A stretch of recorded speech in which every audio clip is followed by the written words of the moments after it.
A paz do Senhor, crianças, sejam bem-vindas a mais uma aulinha de EBD, hein?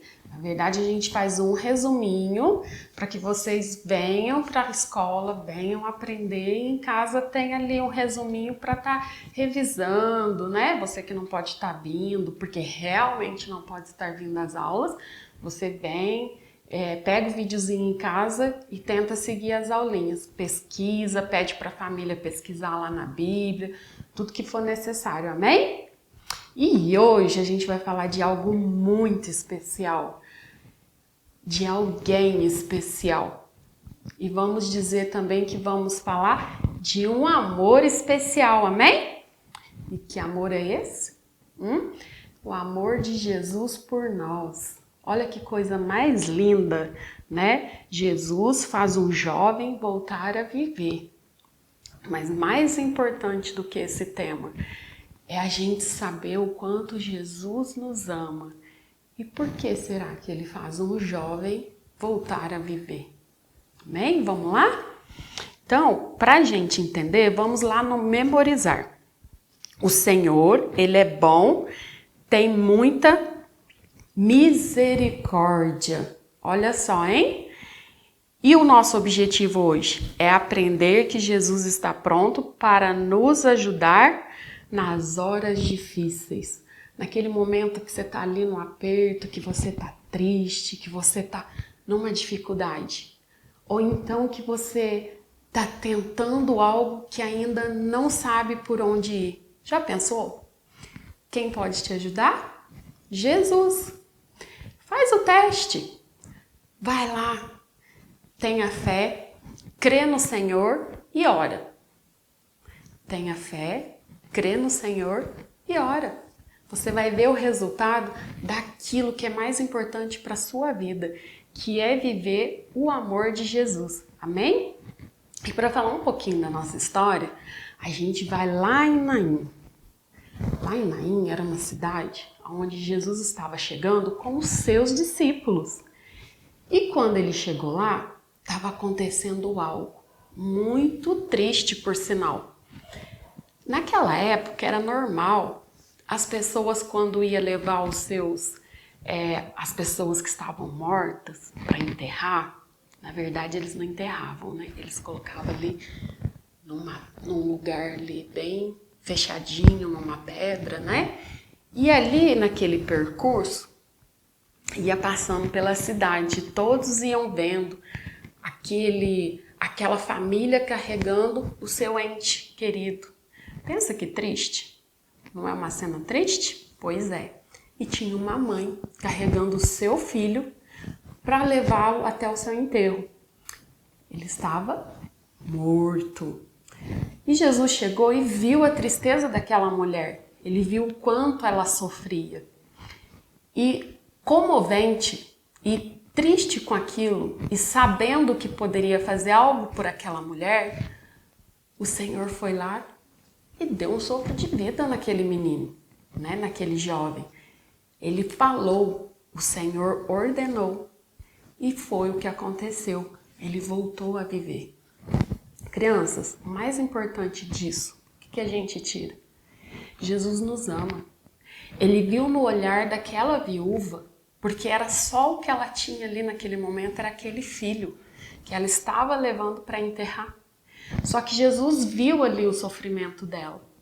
E o Senhor, quando ele vê o sofrimento de alguém que clama por ele e que sofre e que ele vê, ele vai lá, estende a mão e ajuda.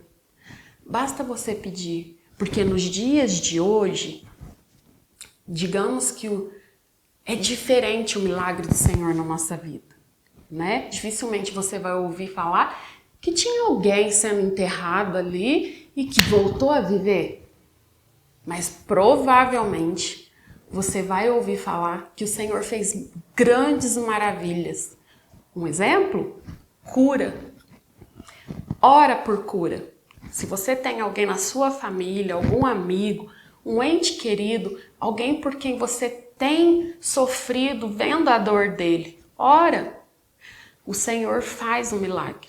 Quando ele vê que é de todo o teu coração, ele vê que aquilo ali é algo importante. E se o Senhor acredita e Ele crê, e você também, que aquilo ali é necessário para a vida da pessoa e que vai fazer diferença e principalmente que vai honrar o nome do nosso Senhor, acredite, o Senhor faz.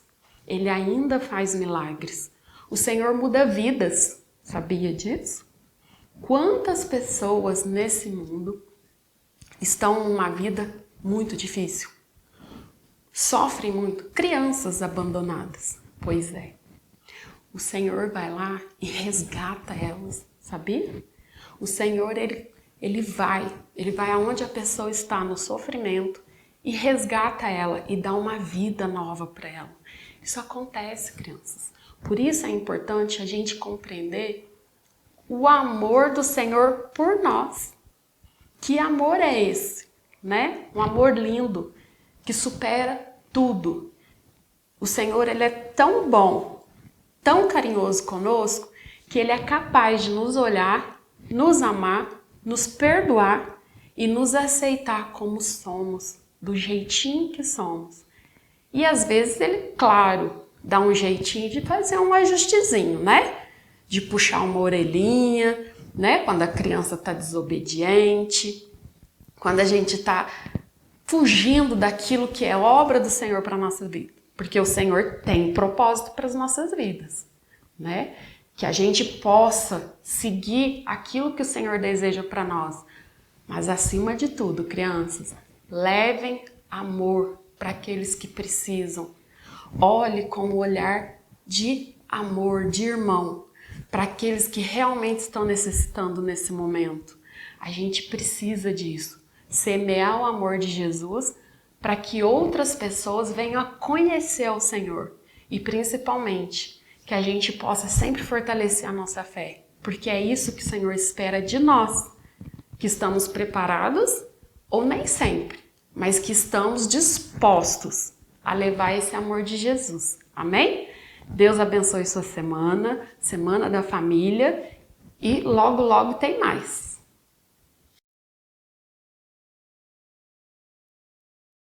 Bom dia, crianças, tudo bem com vocês? Bom, para continuar as nossas lições que estão falando sobre José, hoje a gente vai falar na lição 3 e o título é José e seus irmãos. O nosso texto do dia está lá em Salmos, capítulo 27, versículo 10, e fala assim: Ainda que meu pai e minha mãe me abandonem, o Senhor cuidará de mim. E o resumindo da nossa lição fala assim: toda família tem seus momentos de dificuldades, mas buscando a Deus podemos superá-los com oração, amor, perdão e compreensão. E o objetivo principal da nossa lição fala assim: saber que Deus, o nosso Pai, ama a todos igualmente e espera o mesmo de todos nós, certo?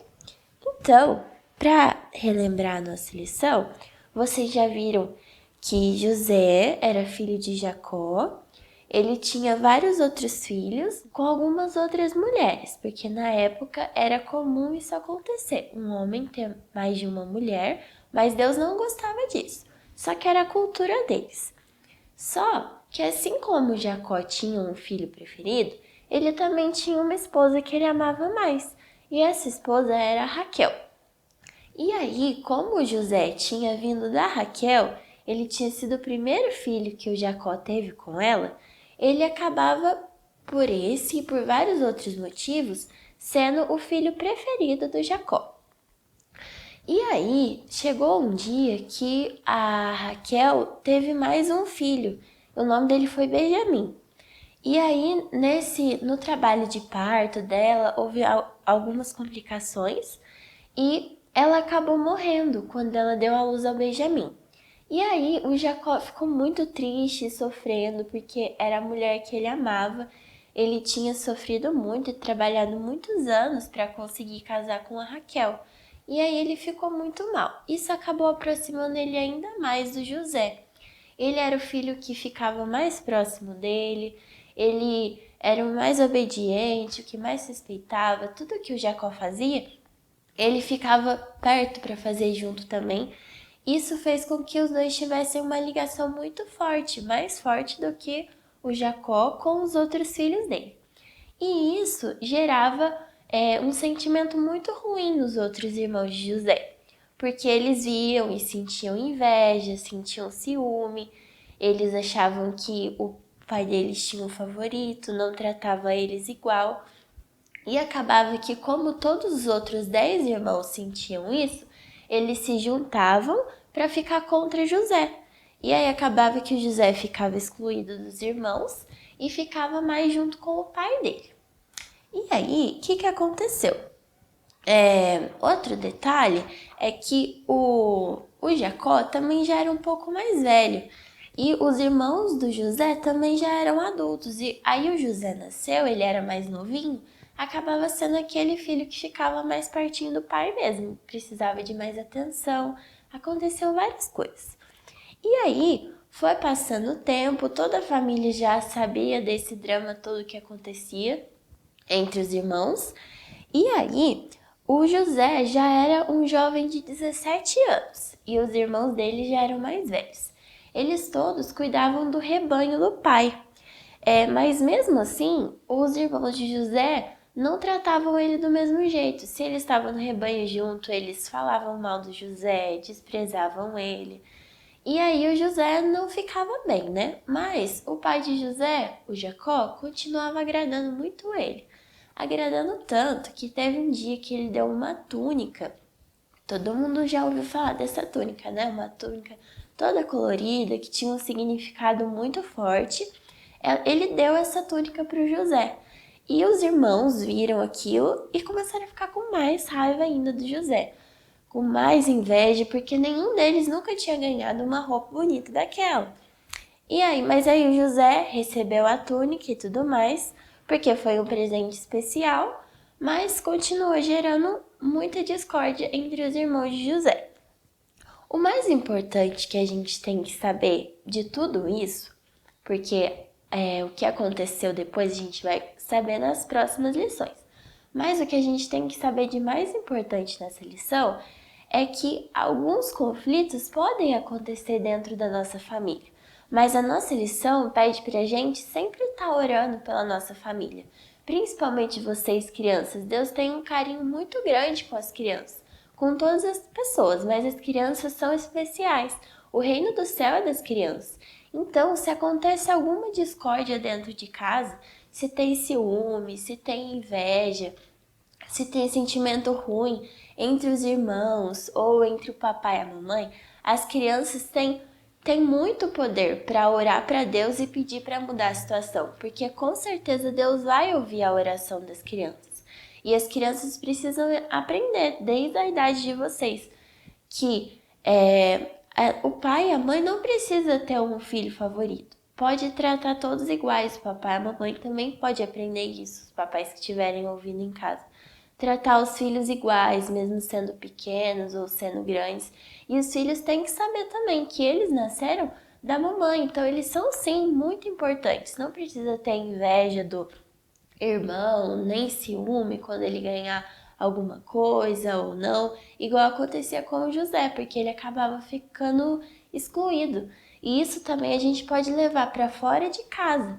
A gente também não pode ter esse sentimento ruim com as outras pessoas. Ver que o filho de outra pessoa ganha alguma coisa e você não tem, ou não. Deus não erra nas decisões dele. Ele colocou a gente na família certinha. E é isso que eu tenho para falar para vocês hoje. Espero que vocês tenham gostado e entendido certinho. Um beijo, fiquem com Deus.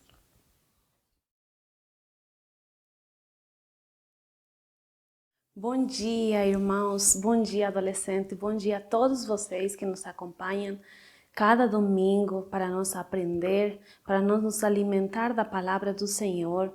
No dia de hoje nós vamos aprender a lição de número 3, que tem por título Disciplina, um caminho de vida. Nesse novo trimestre do ano 2022, nós vamos aprender sobre o adolescente e a família, né? Que vai da idade dos 12 aos 14 anos de idade. Na lição de hoje, já fala a palavra disciplina, né? O que é a disciplina? A disciplina é a palavra que muitos dos jovens, dos adolescentes, não gostam de ouvir, certo? Mas nós vamos entender nessa lição de quão importante é a disciplina para a nossa vida, de quão importante é a disciplina para nosso viver, para nós sobreviver nessa terra e poder chegar lá no céu, naquela vida que o Senhor tem preparado para nós. A mensagem valiosa ela está em Provérbios, capítulo 15, versículo 32, e está escrito: o que rejeita a instrução, menospreza sua alma, mas o que escuta a repreensão, adquire entendimento. A verdade aplicada vai falar aqui: quem aceita a disciplina, aprende a escolher bons caminhos. O objetivo dessa lição é a gente compreender que a disciplina agrada a Deus e produz frutos de vida, produz bons frutos para nós. A disciplina ela está relacionada a duas coisas.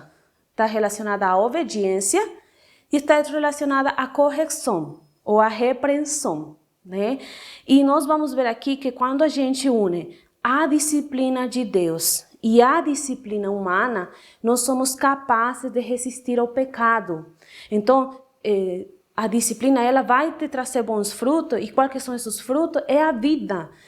E quando nós unimos a disciplina de Deus, o que Deus disse na sua palavra, e a disciplina dos homens, o que é a disciplina dos homens? As regras que você tem na escola, as regras que você tem em casa, a seguir, a rotina, obedecer às autoridades, às leis que regem o mundo todo, né? Que foram criadas pelos homens e aqueles homens que foram colocados por Deus. Quando nós unimos essas duas coisas, nós somos capazes de resistir ao pecado. E o pecado, a paga dele, né? O salário dele é a morte, né? Mas quando nós obedecemos, está a vida.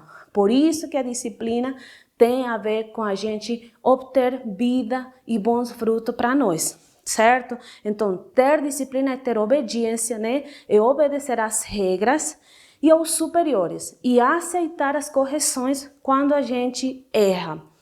A consciência do pecado e o desejo de obedecer ao Criador está em cada um dos seres humanos. A criança, assim que ela nasceu, se ela fizer alguma coisa errada, ela se esconde dos pais, sem ninguém ter falado nada para ela.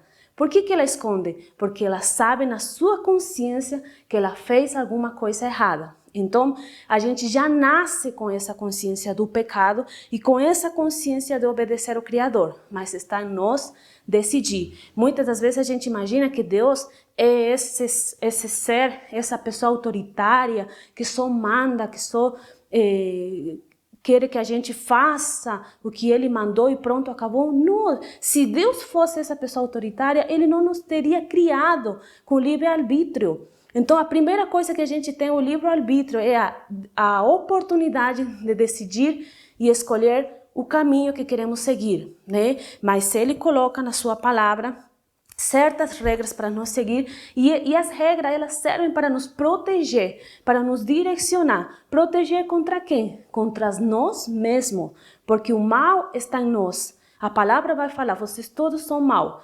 O mal está em nós, então as regras, as disciplinas existem para nos proteger do próprio mal que está em nós e nas pessoas, né? Por isso que a disciplina, a correção traz vida para nós. Nós vamos ver nessa lição sobre dois exemplos do preço da indisciplina, que foi Sansão, quando ele nasceu com um propósito, Deus tinha um plano para ele, mas aí ele teve seu livre-arbítrio e decidiu escolher o caminho errado. Os pais orientaram ele: olha, Sansão, não é bom você se unir com essas mulheres filisteias, mas ele se envolveu com essas mulheres que não eram do povo de Deus, que estavam fora do propósito de Deus, até chegar a Dalila, e vocês sabem o fim dele, que foi a morte, o fracasso enquanto pessoa, né? E nós vamos ver do outro lado sobre o valor da disciplina. Davi, mesmo ele sendo rei, mesmo ele tendo um monte de gente debaixo de seu domínio, quando ele errou, ele reconheceu, ele se arrependeu, e por isso que nós conhecemos agora como Davi, um homem conforme ao coração de Deus. Então, como que eu faço para aceitar as disciplinas, correções? Você tem que ter intimidade com Deus. Você tendo intimidade com Deus, Ele vai te guiar, Ele vai te ajudar, você vai ter os frutos do Espírito Santo, a humildade suficiente para aceitar as correções. Essa é a lição de hoje e a gente nos encontra na próxima aula. Deus abençoe.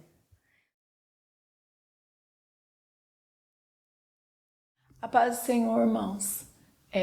Nós estamos estudando a lição dos adultos, né, da classe Ebenezer, e nós estamos estudando o livro do profeta Ezequiel, lição de número 3, e ela diz assim: Ezequiel, o atalaia sobre a casa de Israel. O texto áureo é Ezequiel 3, versículo 17, a parte A. Filho do homem, eu te dei por atalaia sobre a casa de Israel. O primeiro item da lição, ele fala sobre quais são, né, e como deve ser o verdadeiro profeta de Deus. Então, estudando o livro de Ezequiel, a gente viu que ele foi chamado por Deus, e Deus, na hora que faz esse chamamento para Ezequiel, ele usa o termo atalaia, né? E é um termo que a gente vê usar muitas vezes em pregações ou pessoas que se denominam, né, como atalaias. O que era um atalaia? O atalaia, ele era um vigia que ficava na torre, naqueles momentos em que haviam guerras, né? O atalaia, ele tinha uma importância muito grande, uma missão muito grande. Ele era o responsável por ficar na torre de vigia, e se ele visse qualquer movimento de inimigos se aproximando da cidade, ele tinha a função de avisar, né, os desavisados ou quem estava para fora do muro, para que a pessoa pudesse ter tempo, né, de entrar dentro dos muros e se proteger. Então, se o atalaia ele deixasse de cumprir essa função importante dele, se por algum momento ele se distraísse e alguém morresse por falta do aviso dele, ele era culpado do sangue daquela pessoa. E pelo contrário, se ele fizesse a sua função, se ele exercesse com responsabilidade a sua função e desse o aviso e a pessoa por si não o escutasse, ele estava livre daquele sangue. A pessoa, ela morreu, foi atacada porque não deu ouvidos ao aviso desse vigia, desse atalaia.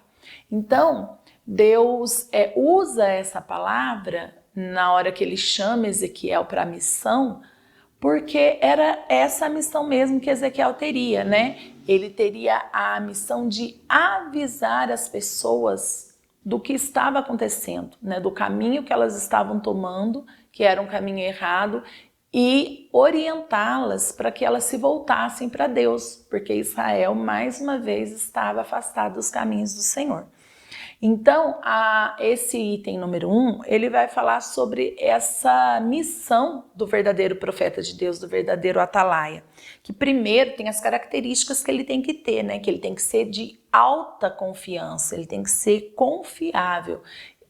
Isso vai colocar qualidades como ser responsável, sobre ser sábio, diligente com a palavra, né, sobre falar realmente aquilo que Deus está mandando. Nós já vimos na outra lição que Deus fala para ele que quando Deus mandasse falar, ele falava. Quando Deus não mandasse, ele ficava quieto, né?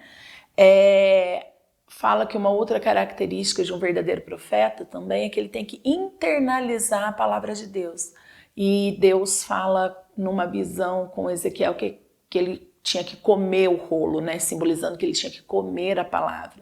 Porque como que um profeta vai falar sobre a palavra de Deus ou dar um recado de Deus se ele não tem esse relacionamento com Deus através da sua palavra? Não tinha como.